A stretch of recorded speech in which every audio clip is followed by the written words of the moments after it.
It's not a mean feat to keep this operation up and going, free for all families to access. The need for those relationships with our partners and donors is so important. Cholmondeley Children's Centre provide emergency and planned respite care to the tamariki of Canterbury, aged from 3 to 12.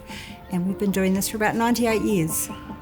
Predominantly we're supporting families that may be struggling with different stresses in life, and it's to help support those tamariki to settle in and come and have an experience and just be kids without any of that family stress or strife or concern.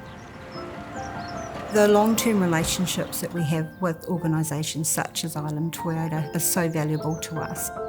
We just couldn't keep functioning if it wasn't for those relationships, and it's so important. A place like Cholmondeley, the only of its kind in all of New Zealand, is here.